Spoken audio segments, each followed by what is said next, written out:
समस्त विद्या अध्ययन के लिए ऑनलाइन उपस्थित हुए विद्यार्थियों को मेरा ढेर सारा स्नेह। मैं आप लोगों का स्वागत करता हूं इस अध्ययन क्रम में। आइए हम सब लोग मिलकर पहले माता सरस्वती जी को प्रणाम करते हैं और उसके बाद अपने क्लास 12th के इस अध्याय के अध्ययन का कार्य प्रारंभ करते हैं। माता सरस्वती जी हमें विमल यश का भागीदार बनाए। जैनेन्द्र कुमार जैन एक गद्य लेखक हैं जिन्होंने निबंध शैली में बाजार दर्शन नामक अध्याय लिखा। आइए हम जैनेन्द्र कुमार जी के बारे में कुछ जानते हैं। ये हैं जैनेन्द्र कुमार जी, जिनका मैंने फाइल फोटो आपके सामने उपस्थित किया। अलीगढ़ उत्तर प्रदेश में सन 1905 में इनका जन्म हुआ। इनकी प्रमुख रचनाओं का नाम है परख, अनाम स्वामी, सुनीता, त्यागपत्र, कल्याणी, जयवर्धन, मुक्तिबोध जो कि उपन्यास के रूप में है, वातायन, एक रात, दो चिड़िया, फांसी, नीलम देश की राजकन्या, पाजेब। कहानी संग्रह में क्या क्या है ये जो ऊपर पढ़ा गया कहानी संग्रह में था। प्रस्तुत प्रश्न, जड़ की बात, पूर्वोदय, साहित्य का श्रेय और प्रेय। श्रेय और प्रेय का अर्थ होता है श्रेष्ठ जो है, और प्रेय माने जो प्रिय लगता है। जो प्रिय लगता है वो श्रेष्ठ है, इसकी जिम्मेदारी नहीं, और जो श्रेष्ठ है वही प्रिय लगेगा, इसकी भी कोई गारंटी नहीं। सोच विचार, समय और हम, ये विचार प्रधान निबंध संग्रह हैं।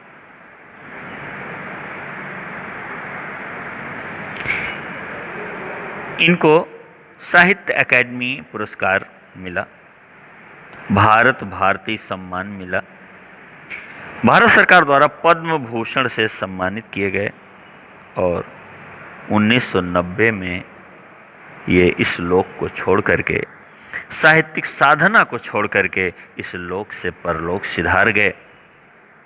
यानी हमने एक उत्तम लेखक को खो दिया। यथार्थ को अंतिम सत्य के रूप में ओढ़कर जो अपने को विवश मान बैठ सकता है वही तो असमर्थ है। वाह, मोटिवेशन की इससे बढ़िया लाइन आपको कहीं नहीं मिलेगी। यथार्थ को अंतिम सत्य के रूप में ओढ़कर जो अपने को विवश मान बैठ सकता है वही तो असमर्थ है। असमर्थ कौन है? बेबस कौन है? दुनिया में जो सच है उस सच को अंतिम सच मान लिया कि इसके बाद और कुछ नहीं हो सकता, बस यही है, ये तो मेरी मुकद्दरी ऐसी है। इसको ओढ़ लिया, यानी इसको पूरे ढंग से अपने मस्तिष्क में बैठा लिया, और जो अपने आप को विवश कर लेता है और चुपचाप बैठ जाता है, केवल वही असमर्थ है। इसका मतलब कुछ भी हो जाए उसके बाद फिर से एक बार रास्ता कायम हो सकता है, उम्मीदें जग सकती हैं, मंजिलें हासिल हो सकती हैं। मंजिलों के हासिल होने में कोई भी ऐसी प्रक्रिया जिसने आपको लताड़ दिया है, परेशान कर दिया है, वह सफल नहीं हो सकती। उसके बाद भी जीवन है, यह सच है। पर जिसने स्वप्न के सत्य के दर्शन किए वह यथार्थ की विकटता से कैसे निरुत्साहित हो सकता है। जिसने बड़े सपने देखे और सपने देखने के कारण जिसको नींद नहीं आई। सपने दो तरीके के, एक सोने के बाद देखे जाते हैं, एक जागती आंखों से देखे जाते हैं। जागती आंखों से देखे जाने वाले सपने नींद ना आने का कारण बनते हैं और परिश्रम करने के लिए हमको प्रेरित करते हैं, और यही प्रेरणा हमको लेकर के उस ऊंचे स्थान तक पहुंचा देती है कि असमर्थता कोसों कोसों दूर दिखाई पड़ने लगती है। हमारे अंदर समर्थता आ जाती है, हम ही हैं, हम भी हैं के भाव आ जाते हैं, जिनसे हमें दुनिया की हर ऊंचाइयां अपने कदमों के नीचे समझ में आती। मंजिल कितनी भी बड़ी क्यों न हो, लेकिन वह आपके कदमों के नीचे ही रहती। हिंदी में प्रेमचंद के बाद सबसे महत्वपूर्ण कथाकार के रूप में प्रतिस्थापित माने जाने वाले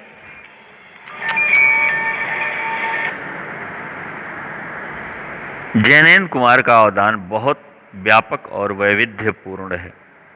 अपने उपन्यासों और कहानियों के माध्यम से उन्होंने हिंदी में एक सशक्त मनोवैज्ञानिक कथाधारा का प्रवर्तन किया गया। परख और सुनीता के बाद 1937 में प्रकाशित त्यागपत्र ने इन्हें मनोवैज्ञानिक उपन्यासकार के रूप में प्रभुत बहुत अधिक मात्रा में प्रतिष्ठा दिलाई, सम्मान दिलाया। इसी तरह खेल, पाजेब, नीलम देश की राजकन्या, अपना अपना भाग्य, तत्सत जैसी कहानियों को भी कालजयी रचनाओं के रूप में मान्यता मिली। कथाकार होने के साथ साथ जैनेन्द्र की पहचान अत्यंत गंभीर चिंतक के रूप में रही। बहुत सरल एवं अनौपचारिक सी दिखने वाली शैली में, बहुत साधारण और बिना किसी साधनों की दिखने वाली शैली में उन्होंने समाज, राजनीति, अर्थनीति एवं दर्शन से संबंधित गहन प्रश्नों को उलझाने की कोशिश की।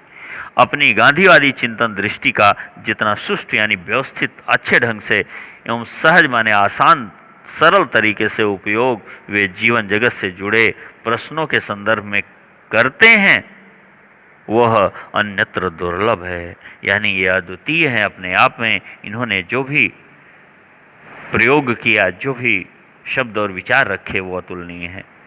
और वह इस बात का सबूत पेश करता है कि गांधीवाद को उन्होंने कितनी गहराई से हृदयंगम किया, गांधीवाद को उन्होंने हृदय में बिठाया कितनी गहराई से, ये प्रमाणित है इनकी रचनाओं से। बाजार दर्शन के बारे में बताना है इनको, इसलिए लिखा हुआ है। जैनेन्द्र कुमार जी का महत्वपूर्ण निबंध है जिसमें गहरी वैचारिकता और साहित्यिक सुलभ लालित्य का दुर्लभ संयोग देखा गया है। लालित्य का भी होना, नवीनतम विचारों का होना, विचारों का नए ढंग से पेश करना, ये लालित्य है। गहन विचारों से युक्त यानी गंभीर विचारों से युक्त निबंध है। हिंदी में उपभोक्तावाद एवं बाजारवाद पर व्यापक चर्चा पिछले 1-1.5 दशक पहले से शुरू हुई है, पर कई दशक यानी कईयों 10 साल का एक समूह दशक कहलाता है।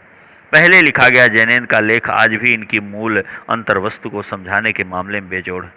उत्तम निबंध बाद में आए, लेकिन इनका निबंध बहुत पहले आया था, फिर भी बेजोड़ है। वे अपने परिचितों मित्रों से जुड़े अनुभव बताते हुए यह स्पष्ट करते हैं कि बाजार की जादुई ताकत कैसे हमें अपना गुलाम बना लेती है। बाजार अपनी चमक में हमको समेट लेती है, बाजार की चमक में हम अपनी जेब को फीका कर देते हैं। ये सारा कुछ इन्होंने बताया। अगर हम अपनी आवश्यकताओं को ठीक ठीक समझकर बाजार का उपयोग करें तो उसका लाभ उठा सकते हैं, लेकिन जब आवश्यकताओं को नहीं समझ पाएंगे तो हम उसका कदापि लाभ नहीं ले पाएंगे। बाजार हमको ठग लेगी, बाजार हमको परेशान करेगी, हमारा भविष्य बाजार के हाथ में चला जाएगा। यानी हमें परेशानियों का कारण, हमारे परेशानियों का कारण बाजार हो जाएगी। लेकिन अगर हम ज़रूरत को तय करके बाजार में जाने के बजाय उसकी चमक दमक में फंस गए तो हमको क्या मिलेगा? असंतोष उत्पन्न होगा, तृष्णा से परेशान होंगे, ईर्ष्या से हम घायल हो जाएंगे और हमें सदा के लिए बेकार बनाया जा सकता है। इस मूल भाव को जैनेन्द्र कुमार ने भली भांत समझाने की कोशिश की है, कहीं दार्शनिक अंदाज में तो कहीं किस्से कहानी की तरह। इसी क्रम में केवल बाजार का पोषण करने वाले अर्थशास्त्र को उन्होंने अनीति शास्त्र बताया, अन्याय शास्त्र बताया, नियम के विरुद्ध चलने वाला शास्त्र बताया। आगे हम अगले वीडियो में फिर आपसे मिलेंगे, जो कि इस पूरे अध्याय की व्याख्या के साथ होगा। आप लोगों को बहुत बहुत धन्यवाद। यह वीडियो यहीं तक।